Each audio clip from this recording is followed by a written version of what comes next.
এই সূরার মধ্যে আল্লাহ রাব্বুল আলামিন তার বিশ্ব নবী আখির নবী সৈয়দুল মুরসালিন রাহমাতুল লিল আলামিনের শান মর্যাদা তুলে ধরছে। বিশ্ব নবীর শান মর্যাদা কি হইতে পারে এটা আমাদের সকলের চাইতে আল্লাহই বেশি জানেন। আমরা কি কম না, আপনারা বেশি জানেন। আমরা রসুল সম্পর্কে যা বলি বেশিরভাগ আন্দাজ করে হয়, লাগলে লাগুক না লাগলে নাই। কেন বলি? যেহেতু আমরা ডাইরেক্ট নবীজিকে দেখি নাই, আর এই পর্যন্ত বিশ্ব নবীর শানের উপরে যত কিতাব লেখা হয়েছে তার সংখ্যা হইল 6 লাখেরও আরো বেশি কিতাব। একটা কিতাবও আমরা ভালো করে পড়ছি না, তো কিতাবও পড়লাম না, দেখলামও না। বেশিরভাগ যা বলি আইডিয়া করে কই, আন্দাজ করে কই, লাগলে না লাগলে নাই। যেমন তার একটা প্রমাণ হলো, আমাদের অনেক লোকেরা মনে করে রসুল মাহফিল আইলে রসুলের সম্মান দেওয়া হইল, রসুল আইছেন। আসলে এটা সম্মান হয়েছে না, এটা তার আন্দাজ করছে। রসুল মদিনা তাহাই রসুলের সম্মান। রসুলের রওজাতে তামাম দুনিয়ার উম্মতের দুরুদ সালাম জাগাত রাইকা পৌঁছাইয়া দেওয়া, এটা হলো নবীর সম্মান। আর সারা বিশ্বে সোয়াতা, কাসাইট, আটলা, ফাগাসম জায়গায় জায়গায় নবী আনা, এটা নবীর শান নয়। আমাদের সমাজে আমরা অনেকে মনে করি নবী এখন আইছেন। তা আমি একবার যে গেলাম, এখন আইছেন যে প্রমাণ কি?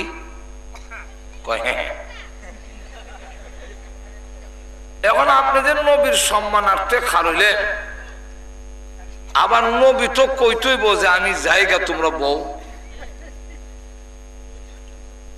রসুল বলছেন কিনা বলে আমি এখন জায়গা তোমরা বয়ে যাও, তাহলে কার পারমিশন লইয়া বললেন? আমরা অনেক সময় যুক্তি দেয়, আপনি কি স্কুলে পড়েন না বলে পড়ছি, তো স্যার আইলে খারুছেন না বলে খারুছি, তাহলে রসুলের জন্য খারুছেন না।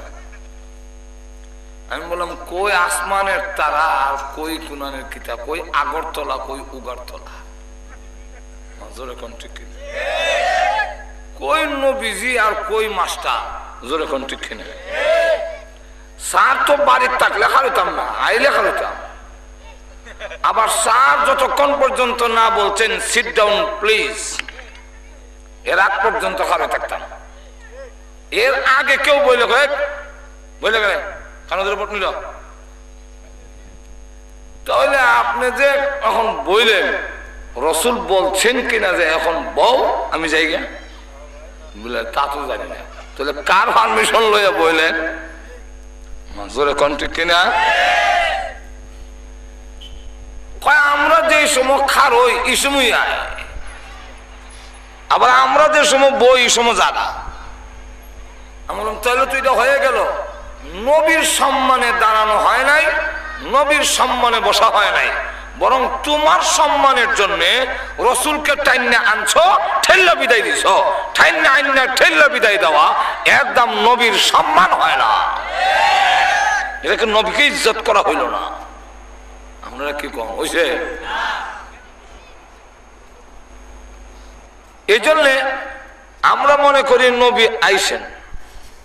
এই যে আইসেন কথাটা, নবী কেন আসবে? আগে আমার যুক্তি দেয়া বলা, কেন হয়তো যার সম্মান বেশি উনার কাছে যেতে হয়। আপনারা কি কন? আরো জোরে। যার সম্মান বেশি উনার কাছে যেতে হয়, উনি আসে না। আমরা দেশে দেখবেন এখন আমরা যারা এমপি, যদি আপনি তাকে বলেন যে আমরা একটা কেতের লাইন লয়ে একটা দুই পক্ষের বড় সংঘর্ষ লেগে যাবে, একটু আসেন। তখন কয় আমি পারবো না, আমার টাইম নেই, আপনি আসেন অফিসে। সে আসতে চায় না, তার কাছে যাইতে হয়। কেন? এখন এমপি সাহেবের দাম বেশি। কিন্তু আবার যখন ইলেকশন আইব তখন আপনার দাম বেশি। এই কারণে গ্রামে গ্রামে বাড়িয়ে বাড়িয়ে আগে সর্দার সামনে না হইলে, সর্দার সাহেব কই বলে উনি তো বন্ধ বন্ধ যায় গিয়া আসসালামু আলাইকুম চাচা ভালো আছেন, এই সময় যদি কই বলে ভাতিজা ভালোই আছি, তো রাগ করে না। আর এখন এমপি মহোদয় না কইলে বেটার সেরা বেজার হয়ে যায়। যেরকম ঠিক কিনা? তো যখন নাকি বলে চাচা আসেন একটু মুসাফা করি, বরকত নিত আপনার কাছ থেকে, কারণ আপনার দাম তো। বলে ভাই আমার হাত তো মাটি লেগে রয়েছে, কেমনে এখন মুসাফা করতাম রে বাবা। এমন সময়টা কয় কিতা বাবা, মাটি রেগরি না করে লাভ নাই, একদিন তো মরে সারলে মাটি তুই ঘুমাই তুই ওয়া শুরু করে দিস। এরকম ঠিক না? কিন্তু বোঝা যায় যার সম্মান বেশি ওনার কাছে যেতে হয়, উনি আসেন না। তাহলে আমাদের সকলের চাইতে বিশ্ব নবীর শান মর্যাদা বেশি না কম? তাহলে আমরা নবীর কাছে যাইতাম না, নবী আমাদের কাছে আসতেন। এটাই হলো নবীর শান। তোমরা বাড়াও, আমি যাবো কেন? 2 নম্বর হলো আমরা যে নবীর গুণকীর্তন গাই, দুরূদ পড়ি, রসুলের অনুসরণ করি, এতে কি রসুলের লাভ না লাভটা আমরা? আমরা যদি রসুলের গুণকীর্তন না গাই, এতে রসুলের কোনো ক্ষতি হবে না। উনি বিশ্বনবী, বিশ্বনবী। ওই আবু জাহেল মানে নাই, আবুল আহাব মানে নাই, ওতবা সাইবা ওয়ালিদ ইবনে মুগিরা মানে নাই, বর্তমান বুশ মানে না, বারাক ওবামা মানে না, বিল ক্লিন্টন মানে না, ব্রাউন মানে না, মনমোহন সিং মানে না। এই জন্য নবীর যাররা ইজ্জতের ক্ষতি হবে না। তাহলে নবীর গুণকীর্তন গাইলে লাভটা আমরা। নবীর প্রতি দুরূদ পড়লে সওয়াব আমরা পাবো। আমরা বেশি বেশি দুরূদ পড়লে নবীর সুপারিশ পাওয়ার আশা রাখি। আমরা নবীর সাথে জান্নাতে থাকার সুযোগ হবে। জোরে কোন ঠিক না? তাহলে লাভটা আমরার হইল। জোরে কোন ঠিক না? তাহলে লাভ যদি আমরার হয়, দুরূদ পড়ন, নবীর গুণকীর্তন গাওয়া, এটা কি নবীর দরকার না আমরার দরকার? দরকারটা আমরা। আমাদের যদি দরকার হয় নবী আইয়া নিত, এটা কোন যুক্তি? জোরে কোন ঠিক কিনা? দরকার আমনের, নবী আইতো কেন? এর একটা উদাহরণ দিয়ে বুঝাইলে আপনারা বুঝে নেবেন। আমি এক জায়গায় মাহফিলও যাব, তো আমিও রাস্তা চিনি না, ড্রাইভারও রাস্তা চিনি না, কোন দিকে যেতে হবে। একবার দোকানের শেয়ারও বই রয়েছে, আমার ড্রাইভার সাহেব ডাক দিল, যে এই যে ভাই একটু এদিকে আসেন। এই বেটাই কেন শেয়ারও বইয়ের থেকে হোক কেলে গাইতাম, রাস্তাটা জিগাইতাম, মাহফিলও কেমনে যাব? দরকার তোমার, আমি যেতাম কে? আমার কি দরকার লাগছে? তুমি আর নাইবা? আর একটু জোরে কম। আমার উঠেছে 80, কারণ গ্লাস কালো, আমার তো দেখে না। তো আমি বললাম ঠিক কইছে রে, জিগাইয়া গিয়া তুই। আর মনে মনে কইলাম ওয়াজের একটা বয়ান হয়েছে। ড্রাইভারের ডাকে একবারে চেয়ার থেকে উঠতে আয় না, আর তোমার ডাকে নবী মদিনার থেকে শোয়া তাইব কোন যুক্তিতে? আর একটু জোরে কম। তুমি আর না যাইবা। এটা আমাদেরকে আসলে ওরাও বুঝে, বুঝলে কি আমরা দান্দাত ফলাইবার লেগে অনেক সময় এমন কথা বলে, কারণ দুয়ার মধ্যে আবার ঠিক করি কয়, দুয়ার মধ্যে তো আবার উল্টা পাল্টা কম যায় না। দেখবেন কয় আল্লাহ আমরা দরুদ আর সালাম সোনার মদিনা পৌঁছাইয়া দাও। তো মদিনা পৌঁছাইতে করে তো বলন দরকার আছে নবী গো, আইছেন যখন আমরা দরুদ আর সালাম আপনি লইয়া যান। যেরকম ঠিক নবী আইলেই গেল আপনি দরুদ মদিনা পৌঁছাইন করে, এটা কোন যুক্তি? যদি বোঝা গেল তার কথা আর কাজে মিল নাই। সব জায়গায় আছেন, সব জায়গায় থাকেন, আসা যাওয়া করে না, সব জায়গায় দেখেন, কোন সময় দেখা বাদ যায় না। উনাকে বলা হয় শরীয়তের পরিভাষায় হাজির ও নাজির। এই গুণ একচাটিয়া আল্লাহ পৃথিবীর কারো হতে পারে না। এখানে আল্লাহ আসেননি, আবার আমরা গেলে আল্লাহ থাকবো নি। আচ্ছা, আল্লাহ আমরা এখন দেখেনি, পানির নিচে গেলে দেখেনি, সবসময় দেখে। তাহলে সব জায়গায় দেখুন এবং তখন, এটা কি বলা হয় হাজির ও নাজির। আর আইলে গেলে এটার নাম হাজির নাজির হয় না। এখন আইছেন আবার গেছেন, হাজির নাজির না। এরকম যদি হইতো তাহলে আমি নিজেও হাজির নাজির হইলাম। বলে আমি তো জোর পরে বয়ান করছি নবীগঞ্জ থানায়, কথাটা বুঝছেন? তো এখন এই যে দৈনিক 4টা 5টা 6টা মাহফিল আই যায়, আমার আপনারা হাজির নাজির করবেননি কেন? আমার কি দোষ? শুধু হাজির নাজির। তখন বলবেন এইভাবে আইলে গেলে হাজির নাজির হয় না, তখন লাগবো যেরকম ঠিক না, ঠিক না। আল্লাহ সব সময় আছেন এবং সব সময় দেখেন, থাকবেন যেরকম ঠিক না। যদি যদি ছিলেন তাহলে আবার দরকার পড়ে না, আবার যদি বলেন গেলেন তাহলে বোঝা যায় থাকেন না, একটু জোরে কর না। এই জন্য আল্লাহর কোন সময় নাই বলে আল্লাহ এখন মক্কায় গেছেন, আল্লাহ এখন মদিনায় গেছেন, জান্নাতে গেছেন, আরশে গেছেন, এরকম আছে নাকি? কিন্তু নবীজির বেলায় আছেন, নবী আরশে গেলেন, মেরাজে গেলেন, আবার আইলেন, জোরে কোন ঠিক না? তুই নবী যদি আরশে ছিলেন তার গেলেন কেন? নবী যদি বাইতুল মুকাদ্দাস ছিলেন ওই কেন তাকেনতে গেলেন কেন? জোরে কোন ঠিক না? তো এই সমস্ত কথা হলো সম্পূর্ণ আমরা আন্দাজ করে কই, আসলে আন্দাজ করে কই। নবীর শানের সাথে লাগলে লাগো, না লাগলে নাই।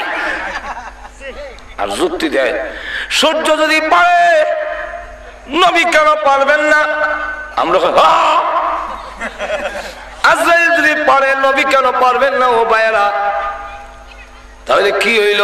মানলাম সূর্য যা পারে নবী তা পারেন, নবী যা পারে সূর্য তা পারে, নবী যা পারেন আজরাইল তা পারে। তোমার এই যুক্তির মাধ্যমে নবীকে আর সূর্যকে এক সমান বানায় দিয়েছ, নবীকে আর আজরাইলকে এক সমানের গুণের অধিকারী বানায় দিয়েছ। আমরা বলতে চাই আল্লাহ বিশ্ব নবীকে যা দিয়েছেন সূর্যকে তা দেয় নাই, সূর্য তা পারে না, নবী যা পারে না আজরাইল তা পারে না। এটাই হলো বিশ্ব নবীর শান। এখন যুক্তিটা দিল কি হইল? যুক্তিটা সূর্যকে আপনার ঘরে ঘরে আসে, ঘুমাই গেছে না, জায়গা তুই থাকে, তার কক্ষপথে থাকে, যেরকম ঠিক না? তো তুমি যুক্তি দিয়া কি করলা? সূর্য জায়গার থেকে আলু ঘরে ঘরে পৌঁছায়, ঘরে ঘরে আসে না। আর নবী আউন লাগে, তাহলে তুমি নবীকে সূর্য থেকে আরো ছোট বানাইছ। আর তো জোরে কোন ঠিক না? এই কারণে আল্লাহ নবী বিশ্ব নবী রাহমাতুল লিল আলামিনের শান কি হতে পারে এটা আমাদের সকলের চাইতে আল্লাহ বেশি জানেন। আল্লাহ যা নবীর শান বয়ান করছেন সেটাই হলো সঠিক, যেরকম ঠিক কিনা? আমরা কই সব নবী গায়েব, সব জানেন, সব জানেন। মানলাম তোমার কথা সব জানেন, তাহলে ভাই সাহেব জিগায় বলে আপনার তার ঠিক আছে নি? তো জিকির করেন লা ইলাহা ইল্লাল্লাহ, লা ইলাহা, দেখেছেন কিনা? বলে হ্যাঁ হ্যাঁ। কখন হ্যাঁ হ্যাঁ কেন? জোরে কোন ঠিক কিনা? তাহলে আল্লাহ তার নবীকে যা জানাইছেন তাই জানেন, যা জানান নাই তা জানে না। নবীকে কি পরিমাণ জানাইছেন? রাসূল বলেন উতিতু ইলমান মিনাল আউয়ালিন ওয়াল আখিরিন, আমার আগে যত মানুষ দুনিয়াতে এসেছে এবং পরে যত মানুষ দুনিয়াতে আসবে, সকলের জ্ঞান এক জায়গায় জমাইলে যা হবে এর চাইতে বেশি ইলম আর জ্ঞান আল্লাহ আমি নবীকে দান করেছে।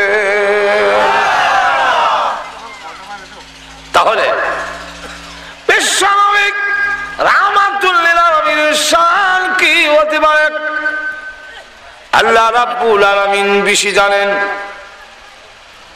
আমরা অধিকাংশ আন্দাজ করে কই, ঠিক না? আল্লাহ রাব্বুল আলামিন তার নবীর শান এই সূরার মধ্যে তুলে ধরেছেন, কি মর্যাদা হবে। তাই জন্য কবি বলেন, শেখ সাদী রাহমাতুল্লাহ আলাইহি বলেন, হুসনে ইউসুফ দমে ঈসা ইয়াদ বাজাদারি আছে খোবা হামাদারন তু তনহাদারি। হে নবীজি, সমস্ত পয়গম্বরদেরকে আল্লাহ যেই গুণ দিয়েছিলেন গো, যেই মুজিজা দিয়েছিলেন, হে বিশ্ব নবী, আল্লাহ আপনাকে একাই সমস্ত মুজিজা দান করেছে। কিন্তু আপনাকে যা দিয়েছেন সবাইকে তা দেওয়া হয় নাই। এটার নাম হলো নবীর শান, যেটা দেওয়া হয়েছে না। বুঝাতে পারছি কিনা? আপনার মধ্যে যে গুণ আছে আমার মধ্যে আছে, তো আপনার আমি সমান সমান। আপনার মধ্যে যেটা নাই আমার মধ্যে যা আছে তার নামই বেলা। যেরকম ঠিক কিনা? তো আল্লাহ বলেন যে আমার নবীকে যা দিয়েছি সব নবীকে তা দেয় নাই, কিন্তু সমস্ত নবীকে যা দিয়েছিলাম বিশ্ব নবীকে তা দিয়েছি। কবি বলেন, যেমন ইউসুফ আলাইহিস সালাম সুন্দর, এমন সুন্দর আর কোন নবীকে আল্লাহ বানান নাই। কিন্তু আমাদের নবীর বেলায় ইউসুফ নবীর থেকে ডাবল সুন্দর আল্লাহ দান করছেন। আমরা আন্দাজ করে বলি, আন্দাজ করে। হালিমাতুস সাদিয়া বলেন, 5 বছর তোমার ছেলেকে লালন পালন করেছি গো আমিনা। সন্তান লালন পালন করা আমার পেশা। কিছু বলতে হয় এখন। আমি 5টা বছর তোমার ছেলেকে লালন পালন করেছি, কত সুন্দর ছেলে দেখেছি। এমন সুন্দর ছেলে আমার জিন্দেগিতে আমি হালেমা দেখি না। আমেনা বলেন, হালিমা তুমি গ্রামে থাকো আর আমি শহরে থাকি। শহরের ছেলেগুলো পরিষ্কার পরিচ্ছন্ন থাকে, এই জন্য একটু সুন্দর দেখা যায়। যেরকম ঠিক, আর গ্রামের ছেলেরা রেখে বানিয়ে ডুব দিতে দিতে উপরে তার কালার হয়ে যায়। এ হালিমা শোনো, আমি মক্কা নগরীতে থাকি, আমার জন্ম হয়েছে মদিনায়। আমি আমেনা বলি, আমার জন্মের পরেও আমি কত সুন্দর ছেলে দেখেছি, এমন ছেলে আমার জিন্দেগিতে কোনোদিন দেখি না। আল্লাহ ডাক দিয়ে বলেন, জিবরাইল যাও। এরা তো আন্দাজ করে শুরু করছে, তুমি আমার নবীর প্রশংসা গিয়ে বলে দিয়ে আসো। জিবরাইল এসে বলেন, আমেনা মক্কা আর মদিনা ছাড়া কোন রাষ্ট্রে গিয়েছো? আর কোন রাষ্ট্রে যাই নাই। হে হালেমা, মক্কা আর তায়েফ ছাড়া কোন রাষ্ট্র সফর করেছো? আর কোথাও যাইনি। এই 2 শহরে গিয়ে ওই কি দেখছো আর কি কইবা? আমার জন্ম হয়েছে আজ থেকে লক্ষ লক্ষ বছর আগে। আমি প্রতি মিনিটে তাম দুনিয়া চক্কর দিতে পারি। আমি আল্লাহর কসম করে বলি, আমার জন্মের পরে তাম পৃথিবী কোঠে কোটিবার ঘুরে ঘুরে দেখেছি, মুহাম্মদের চাইতে সুন্দর পৃথিবীতে কাউকে আমি দেখি না। আল্লাহ ডাক দিয়া কয়, এই কথা কবে লেগে পারিস না? তুমিও তো আন্দাজ করি কইছো। তোমার কথার দ্বারা আমার নবীর পুরা শান হয়েছে না। এবার আমি বলি শোনো, আল্লাহ বলেন এখন আমি আমার নবীর শান কই শুনে নাও। আর হালেমা আমেনাকে জানাইয়া দিয়ে আসো। হ্যাঁ জিবরাইল। হালেমা বলল আমি দেখি নাই।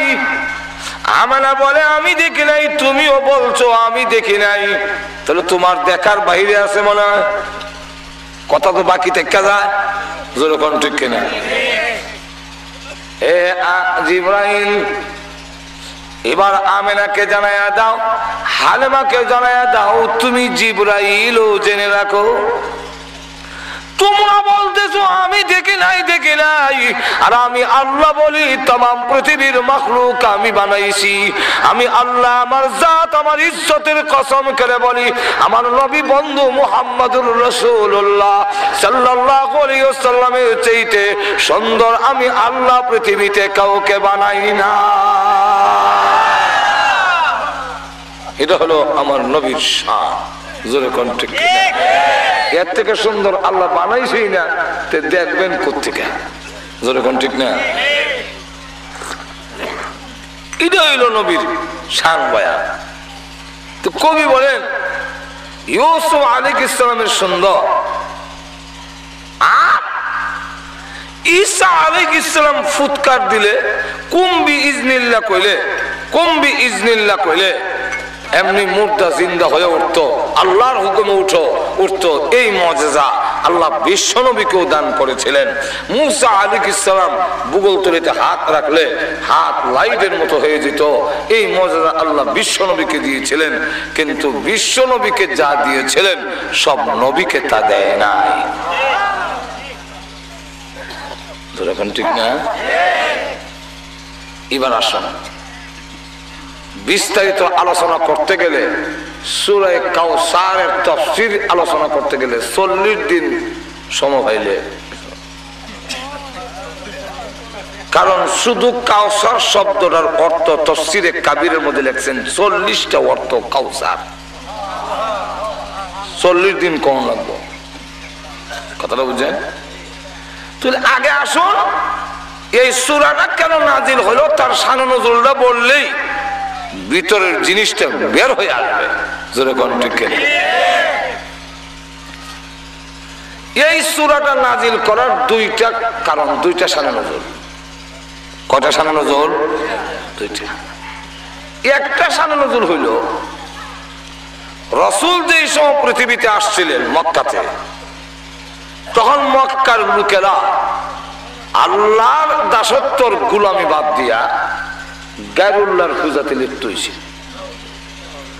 ফাতরের পূজা, তাও কেমন ফাতর? প্রেমিক আর প্রেমিকা, এক পুরুষ আর একজন মহিলা, দুইজনে খুব মহব্বত ভালোবাসা কইরা হাত ধরে ধরে গেছে কাবা করো, গরের ভিতরে গিয়া, আল্লাহর গরের ভিতরে গিয়া জিনাতে লিপ্ত হয়েছে। আর হইছে বলে আল্লাহ গজব দিয়া ফাতর বানাই দিলেছে। আল্লাহ এখন এই মানুষ আতর আর কি, কোন শব্দ নাই। শেষে তারা এই দুই পুরুষ আর নারী দুইটারে কাবাঘর থেকে সরাই এনে কেন রাখছে। কিছুদিন পরে আস্তে আস্তে মানুষ এই দুইটার পূজা শুরু করছে, এটি মাবুদ হয়ে গেছে। কথাটা বুঝেন না? মূর্তি পূজার ইতিহাস হইল এইভাবে ইতিহাস।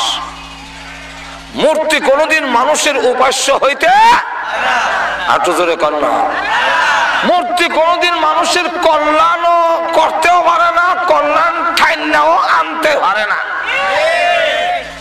লক্ষ্য করে দেখেন মূর্তির সামনে যে খাবার দেওয়া আছে কুকুরে ভেসাব করে দেওয়া যায়, একদিন কোথায় না দূর নিজের খাবারের মধ্যে কুত্তা ভেসাব করে দিলে যে রক্ষা করতে পারে না, এই মূর্তি মানুষের কল্যাণ বইয়া আনবো কেমনে? নিজের কল্যাণ তো করতে পারে না। আমরা কি কম? সামনে যে খাবার দেওয়া আছে মাছিয়ে চিন্তাই করে নেয়, খাওয়ান নেওয়া যায় তাও চুরি করে নেয় না, আওয়াজ দেয়া নেয়, এর অর্থ হইল ক্ষমতা থাকলে আটকাও। আপনারা কি কন? খাইয়া আবার যায় কখন জায়গা কি করে লইছ? তুমি খোদা না, তুমি হুদা, কিচ্ছু নাই, খালি আল্লাহ কোরআনে বলেন যে তার নিজের খাবার তোমরা সিরা দই মই খয়ে সামনে দিছো, এগুলা রক্ষা করতে পারে না এমন বস্তু কোনদিন মানুষের উপাস্য পূজনীয় হইতে পারে না। কথাটা বুঝছেন?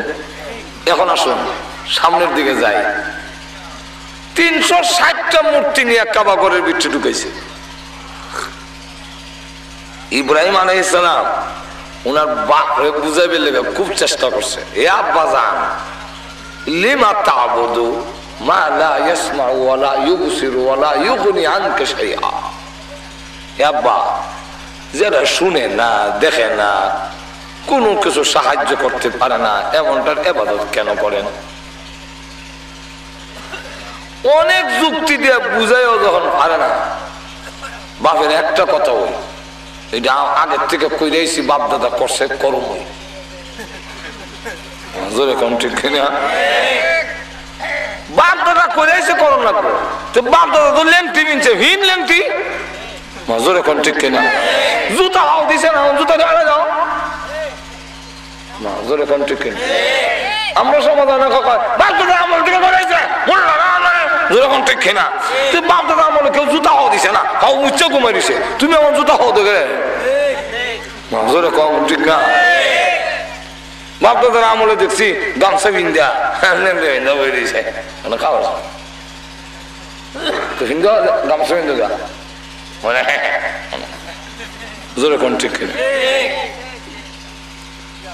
জবাব দেয়, হেই ইব্রাহিম, আমার কথা যদি না মানস তাহলে ফাত্তর দায়ীটাই মারলাম, লাল জুবান রাখা, আর না হয় আমার কাছ থেকে তোমার দূরে সরাই দেবো, ওয়াহজুরনি মালিয়া, আমার কাছ থেকে তুমি চলে যেতে হবে, আর না আমার কথা মানতে হবে। ইব্রাহিম আলাইহিস সালাম খুব সভ্যতার সাথে বললেন, আল্লাহ আপনার উপরে রহমত শান্তি বর্ষণ করুন, আল্লাহ আপনার মাফ করুন, আমি যাই। লক্ষ্য করে দেখেন এই অবস্থা ইব্রাহিম আলাইহিস সালাম বুঝাইতে না হয় না, শেষে একদিন মূর্তির ঘরের ভিতরে ঢুকিয়া সবটি মূর্তি ভাঙ্গা বড় মূর্তিটার কান্দ কোরআন লটকায় থয়ে বসে। হেরা কয় এমন কাম কেনা করলো রে? ইব্রাহিম আলাইহিস সালাম আজরের ফুত ইব্রাহিম ছাড়া এই কাম আর কেউ করছে না। আজরের ছেলেরে ডাকো, ইব্রাহিমকে ডাকো, দেখানো হইল। উনি বলেন, আমারে জিজ্ঞাসা করো কেন কুরাল কার কান্দ? কাকে জিজ্ঞাসা করো? সে তো কথা বলতে পারে না, কেমনে কইব? বেরিয়ে খুদা ভাঙ্গে দিল, এরপরে দেখলো না, কইতে পারে না। এমন জিনিস তো তোমাদের মাবুদ হতে পারে না। সব মাথা নিচু করে দিয়ে রাখছে, করি জব দিতে না, ঠিক না? যাক, বিস্তারিত কইতে গেলে সময় লাগবে।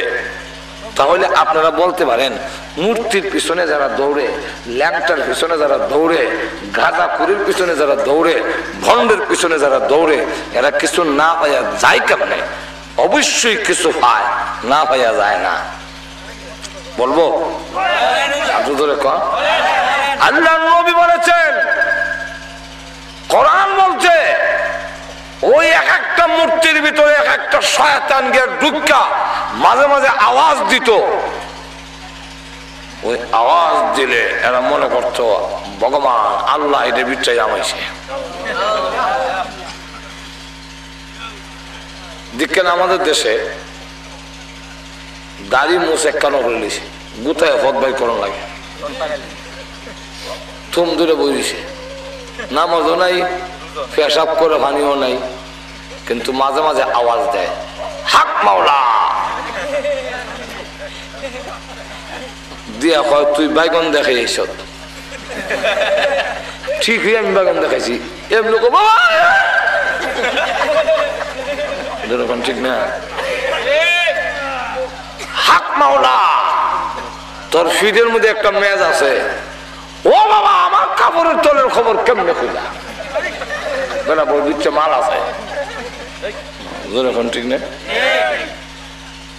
এটা কেমনে কয় আল্লাহ কোরআনে বইলা দিয়েছেন আমাদেরকে আল্লাহ কোরআনে বলেন وَإِنَّ الشَّيَاطِينَ لَيُوحُونَ إِلَى أَوْلِيَائِهِمْ لِيُجَادِلُوكُمْ আল্লাহ বলেন এই সমস্ত শয়তানের অনুসারীরা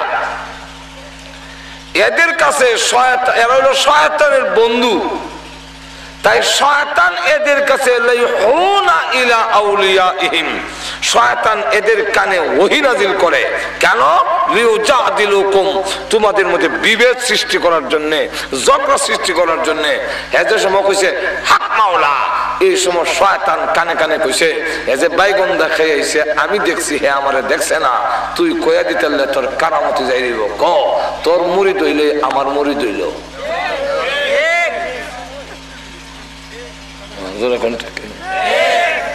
এক একটা মূর্তির ভিতরে শয়তান ঢুকে এইভাবে আওয়াজ দিত বহুত ঘটনা আছে এটা কোনের টাইম নাই এখন এইভাবে আমাদের বন্ডরার উপরেও শয়তানে আসর করে এইভাবে কিছু কয় আর আমাদের সাধারণ পাবলিকরা কয় ল্যাংট হইলে কি তুইব বিচ্ছে মাল আছে আর তো জোরে কর না ঠিক নেই যাক এই মূর্তি পূজা 360টা মূর্তি কাবাঘরের ভিতরে মূর্তির পূজারীর আশেপাশের যে মূর্তি পূজারীরা ছিল তারা বৎসরে একবার জমা হইতো কাবাঘরের সামনে বেড়া বেডি নারী পুরুষ জমা হইয়া উলঙ্গ এত করত কেমন মাতাল চিন্তা করে জিজ্ঞাসা করা হইলো তোমরা উলঙ্গ হও কেন তখন তারা জবাব দিত যে আমরা গুনাহ করার সময় তো কাপড় সাথে ছিল এটি তো নাপাক হয়ে গেছে সাথে যে আসিল এটি নাপাক হয়ে গেছে তাই কাপড় চোপড় ফালাইয়া দিয়া আমরা মাবুদের সামনে একবার ফাঁক হইয়া খাচ্ছি কেমন মাতার যাতে মাতার কিন্তু আবার তালে ঠিক মানে এটাই যদি হয় যে গুনাহ করার সময় কাপড় সাথে ছিল এই জন্য নাপাক হয়ে গেছে ফালাইয়া দেওয়ান লাগে তাহলে তো যেই যন্ত্র হাতে দিয়া গুনাহ করছো হিডি কাটতে ফালাও আর তো জোরে কর না হাত আছে পাও আছে চোখ আছে নাক আছে কান আছে কাঠ ইডি কাটে না তাহলে বলা গেল জাতে মাতাল তালে আর তো জোরে কর না জাতে মাতাল সোহাগার বাজারের মধ্যে একবার কলা বেছে চৈত্র মাস তো 3টা করে কন্যা দেয় খালি তারপরে হয় কি করতেছো 3টা দিয়া খালিও কম একটা দিয়ে কম 4টা না খালি ও আর কয় না চৈত মাসে গরমে মাথা ঠিক নেই কত 5টা দেও না না এটা তুই বুঝে গেল যাতে মাতার তাহলে ঠিক গুনার সময় কাপড় আসিল এর লেগে ফালাইয়া দেয় তুই যে যন্ত্রপাতি দিয়ে গুনাহ করছো ইডি কাটে না তোর তো বোঝা গেল তাহলে ঠিক আছে এখন এদেরকে কুরাইশরা পানি খাওয়ায় কুরাইশরা এদের খাবার দাবারের ব্যবস্থা করে থাকার ব্যবস্থা করে যারা দূর দূরান্ত গেছে কুরাইশরা এলো তখন খাদেম গোষ্ঠী কোন গোষ্ঠী খাদেম গোষ্ঠী কারণ তারা খেদমত করে এর মধ্যে মদিনার থেকে এক ইহুদি আলেম সর্দার গুশকুর তার নাম হলো কাব ইবনে আশরাফ সে আইছে সে গুশকুর সর্দার আবার মোল্লা তওরাত কিতাবের মোল্লা এমন আছে না একটু জোরে কর না মোল্লা আবার গুশকুর সর্দার সে আসার পরে মক্কার কুরাইশরা জিজ্ঞাসা করে, আপনি তো কিতাবওয়ালা, তওরাত কিতাব আপনার কাছে আছে, আপনাদের কিতাবে কি বলে? মুহাম্মদের নবী দাবি করে, মুহাম্মদ শ্রেষ্ঠ না আমরা শ্রেষ্ঠ? আমরা যে মেহমানদারি করি, আমরা যে মানুষকে খাওয়াই, আমরা যে মানুষের টাকার জায়গা করে দেই, এটা আমরা শ্রেষ্ঠ না মুহাম্মদ সাল্লাল্লাহু আলাইহি ওয়াসাল্লাম শ্রেষ্ঠ? এই কথা জিজ্ঞাসা করার পরে কাব ইবনে আশরাফ চিন্তা করে দেখলো, সত্য যদি বলি তো মুহাম্মদ শ্রেষ্ঠ কোন লাগে, কিন্তু কইলে এদের সাথে আমার সুদের লেনদেন আছে, কারবার আছে, ব্যবসাটা মাই থাকবে। তখন এই কারণে, অথচ তওরাত কিতাবের মধ্যে নবীর কথা আসেনি, একটু জোরে কম।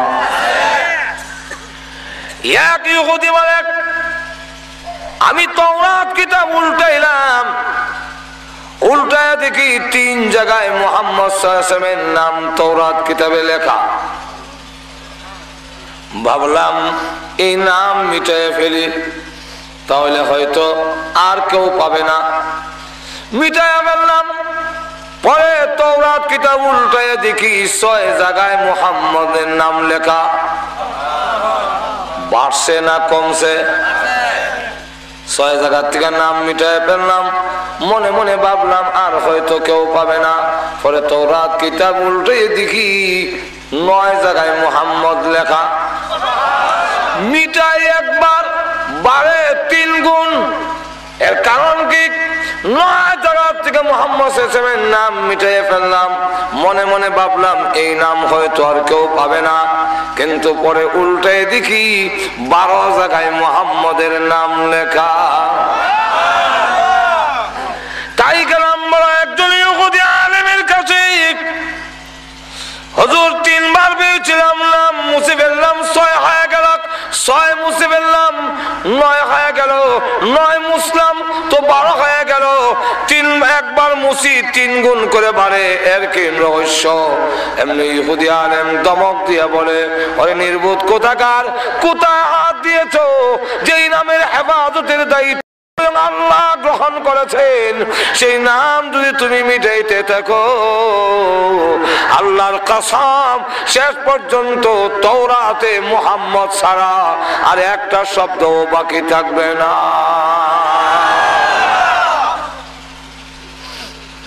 তাহলে কি বোঝা যায়? আসেনি তওরাত? আচ্ছা জোরে কর।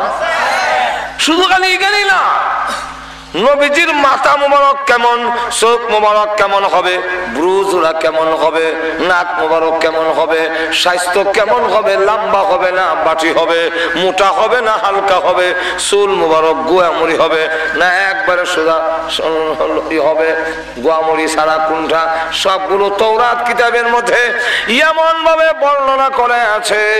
আল্লাহ রাব্বুল আলামিন বলেন, বাবা তার ছেলেকে দেখলে যেইভাবে চিনে, ইহুদি খ্রিস্টানরা বিশ্ব নবীকেও দেখলে এইভাবে চিনত।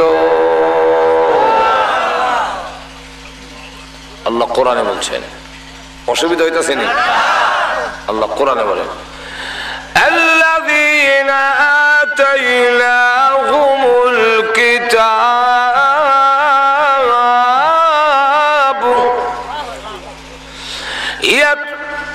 ইয়ারিফুনাহু কামা ইয়ারিফুনা আবনাআহুম।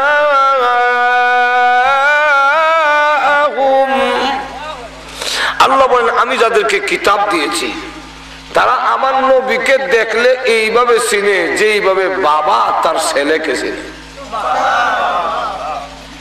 হাজার হাজার লোকের মধ্যে আপনার ছেলেটাকে দেখলে আপনি কি কোনোদিন ইতস্ত করতে হবে যে এই ছেলেটা কার? ইতস্ত করা লাগবে? কি পরিমাণ চিন্তা! একটা ঘটনা বলবো, আরো ধরে এখন। নবীজি যেদিন দুনিয়াতে আসছেন সুবে সাদেকের সময়, ওই দিন সকালে সুদূর মদিনার থেকে একটা ইহুদি আলেম ঘোড়া দৌড়াইয়া কাবাগরের সামনে এসা ভাষণ দেয়, এ কুরাইশরা, আজকের সুবে সাদেকের সময় কি তোমাদের কুরাইশে কোন ছেলের জন্ম হয়েছে না? আরো আসতে কোন সুবহানাল্লাহ। চিন্তা করেন কি জিগা আজকের শুভে সাদিকের সময় তোমাদের কুরাইশের গোত্রে কোন ছেলের কি জন্ম হয়েছে? আবার আমরা দেশে কিছু লোক আছে নবীর জন্ম হয়েছে কইলে কাফের। আমার এলাকার এক বক্তা বইয়া কইতেছে যে কব রসুলের জন্ম হয়েছে কাফের। আমি বললাম হারি ইডি এমন জাহেল, আরবি সম্বন্ধে কোনো জ্ঞান নাই। আমি পরে মাইক টান্না নিলাম গা নিয়ে কইলাম জন্ম কইলে যদি কাফের হয় তাহলে আপনারাও কাফের হয়েছেন, হেও কাফের হয়েছেন। বলে কেমনে? বলে আপনারা মিলাদ শরীফ পড়েন না? বলে পড়ি তো। তো আমার ঘরে মিলাদ, আমার ঘরে মিলাদ, আমার ঘরে মিলাদ, আপনারা হলেন মিলাদ, এও হলো মিলাদ। মিলাদ পড়তাম যাই, মিলাদ শরীফ পড়তাম যাই। মিলাদ শব্দের অর্থই হলো জন্ম। তাহলে যেই কথা বাংলাতে কইলে কাফের হয়, এই কথা তো আরবিতে কইলেও কাফের হইব। জোরে কোন ঠিক না? ঠিক না? তো বাংলাতে জন্ম কইলে যদি কাফের হয়, তাহলে যারা মিলাদ পড়াইছে, মিলাদ পড়ছে, মিলাদ পড়ে সব ঠিক কাফেরের মধ্যে কোনো সন্দেহ নেই। আরবি মিলাদ, মিলাদুন নবীর অর্থ হইল রসুলের জন্ম। জোরে কোন ঠিক না? আরো জোরে কন। মিলাদ শব্দের অর্থ হচ্ছে বাংলা, বাংলা হইল জন্ম। তাহলে বোঝা যায় যে যা বলে বেশিরভাগ জাহেল, জানে না। যাক, এমনি একজনে কহা এক ছেলের জন্ম হয়েছে, ওনার আব্বা আছেন, কাছেন তো এই ছেলে না, আর কোন ছেলের জন্ম হয়েছে কিনা বলো যার আব্বা পৃথিবীতে নাই। চিন্তা করেন কি পরিমাণ। কাহা আব্দুল মুত্তালিবের এক নাতি হয়েছে আব্দুল্লাহর ওরসে, কিন্তু উনি দুনিয়াতে আসার 6 মাস আগে ওনার আব্বা নাই। এই ছেলে আমি খুঁজতে আসছি, বলো ওনাকে একটু আমার দেখাইতে পারবা? পারবো না কেন? পারবো না কেন? লাইন ধরে লোকেরা দেখতেছে, লাইন ধরে। কারণ যার আগমনে সারা দেশের মধ্যে আলোড়ন সৃষ্টি হয়ে গেছে। এমন আলোড়ন, আমরা গজল গজল গাইয়া নবীর শান হয় না। গজল বেশিরভাগ মিশা কথা, আর না হয় বাড়তি কথা। মিশা না হইলো বাড়তি। একটু জোরে কর না, আরো জোরে। একবার গজল গাইতেছে শুনি, আকাশেতে লক্ষ তারা ঝোনাক জ্বলেছে, আল্লাহ তাআলা রহমতের দুয়ার খুলেছে। আমি ওর দিন মনে বন্ধ আছিল। ঠিক না? আকাশেতে লক্ষ তারা, নবীর কি হইল? লক্ষ তারা তো এখনো আছে। ঠিক না? আমার এক ছেলে রাত 2:20 জন্ম হয়েছে, বাইরে গিয়ে দেখি লাখ লাখ তারা। তো আমার নবী যেদিন এলো এদিনও লাখ তারা আসমানে জ্বলে, আর আমার ছেলে যেদিন দুনিয়াতে এদিনে জ্বলে। তো তার গজলে আমার ছেলে আর নবী এক সমানই বানাইলো। ঠিক কিনা? আবার দেখি শুনে বলে কিতাব খুলে দেখুন, মানে আপনারা কিতাব খুললে দেখতেন, আমি কিতাব পড়ছি না, সুতরাং কইতাম না। তো আমি গিয়ে কিতাব খুললাম, মাওয়াহিবুল লুদুনিয়া, এর মধ্যে লেখছেন আমেনার বক্তব্য আনছেন। আমেনা বলেন, আরে গজল গাউন্ডা, তুই তো খবর জানোস না, আমি মা বলি শোন, লক্ষ লক্ষ তারকা আকাশে নয়, এটা নবীর শান নয়। আকাশে তারা এখনো আছে, আগেও ছিল, নবী আইবার আগেও ছিল, নবী বিদায় হওয়ার পরেও আছে। এটা নবীর শান নয়। কিন্তু আমার ছেলে যেদিন দুনিয়াতে এসেছে, অসংখ্য তারকা আমার ঘরের এত কাছে এসেছিল, আমি ইচ্ছা করলে হাত দিয়ে ধরতে পারতাম। এটা হলো নবীর শান। কারো জন্মের সময় তারা ঘরের কাছে না, আমরা আনতাম কুড়া থাকেন না, কিন্তু নবীর সময় আসে। এটা হলো নবীর শান। জোরে কোন ঠিক কিনে? যাক, লম্বা করতে চাই না। ওই ইহুদি আলেমকে রসুলের কুলো লইছে, মাথার থেকে পা পর্যন্ত দেখে। আর মাঝে মাঝে চোখ বন্ধ করে কি যেন মুরাকাবা করে, মুরাকাবা করে। রাসূলকে যখন উল্টাইলেন এমনি সিল্লি দিয়ে অজ্ঞান হয়েছে। হুশ আসার পরে জিজ্ঞাসা করে কি ব্যাপার? হে কুরাইশা, এই ছেলে বিশ্ব নবী হবে? আরো আসতে, এই ছেলে কি হবে? বিশ্ব নবী হবে। তখন লোকেরা জিজ্ঞাসা বিশ্ব নবী হবে আপনি কেমনি বললেন? ইহুদি আলেম নাককে বলে তোমাকে লক্ষ্য করে নাই, আমি একবার এই ছেলের দিকে তাকাই আবার চক্ষু বন্ধ করে রাখি। হ্যাঁ তা তো দেখছি, কিন্তু কেন রাখেন তা তো জানি না। ইহুদি আলেম বলে আমি একবার এই ছেলের দিকে তাকাই আবার চক্ষু বন্ধ করে তাওরাত ইনজিলের দিকে তাকাই দেখি আখির নবীর যেই আকৃতি আমাদের কিতাবে দেওয়া আছে সকল আকৃতি এই ছেলের গায়ে দেখা যায়।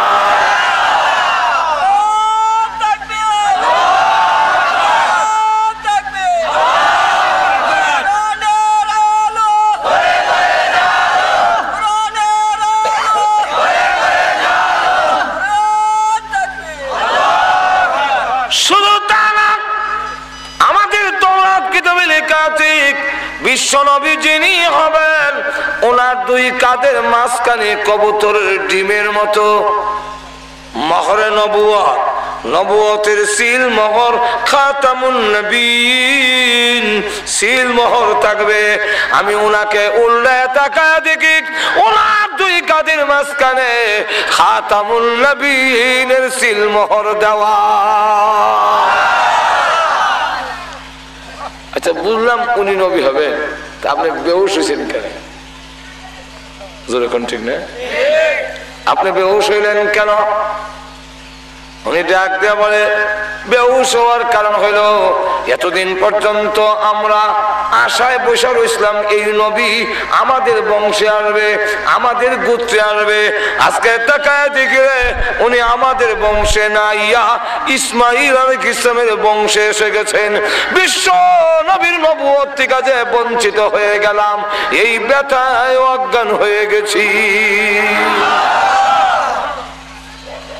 এই ঘটনার দ্বারা কিছুটা বুঝছেন তো তাওরাত কিতাবে কি পরিমাণ আছে? আরো জোরে কন। সব কওনের টাইম নেই। ইনজিল কিতাবও আছে, ইনজিল কিতাবে কি পরিমাণ আছে কইলে তেমনি একটু জোরে কন। হিন্দুরা ধর্মের নাম সনাতন ধর্ম, এই সনাতন ধর্মের মধ্যে আছে এরার কিতাব অনুযায়ী এরার ধর্ম বাতিল, আমরার ধর্ম ঠিক। ধর্ম নিরপেক্ষতা কোথায় দিবেন আপনি? এর ধর্ম তো নাই, ওই নিরপেক্ষতা হইতো কিটা ঘুমাই গেছেন কেন? আরো জোরে ধর্ম নিরপেক্ষ। আরে ধর্ম নিরপেক্ষ, ধর্ম থাকলে তো নিরপেক্ষ। আর একটু জোরে কন। মানুষের মতবাদ এগুলো কোনো ধর্ম হতে পারে না। তার কথা মতে তার ধর্ম নাই।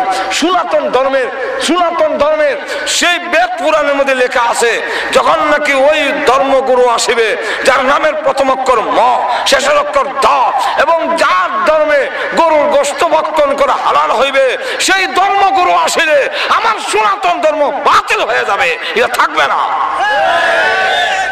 তাহলে তাদের ধর্মগুরুর কথা অনুযায়ী তার ধর্ম নাই, শেষ। কার সাথে নিয়ে কম্প্রোমাইজ করবেন?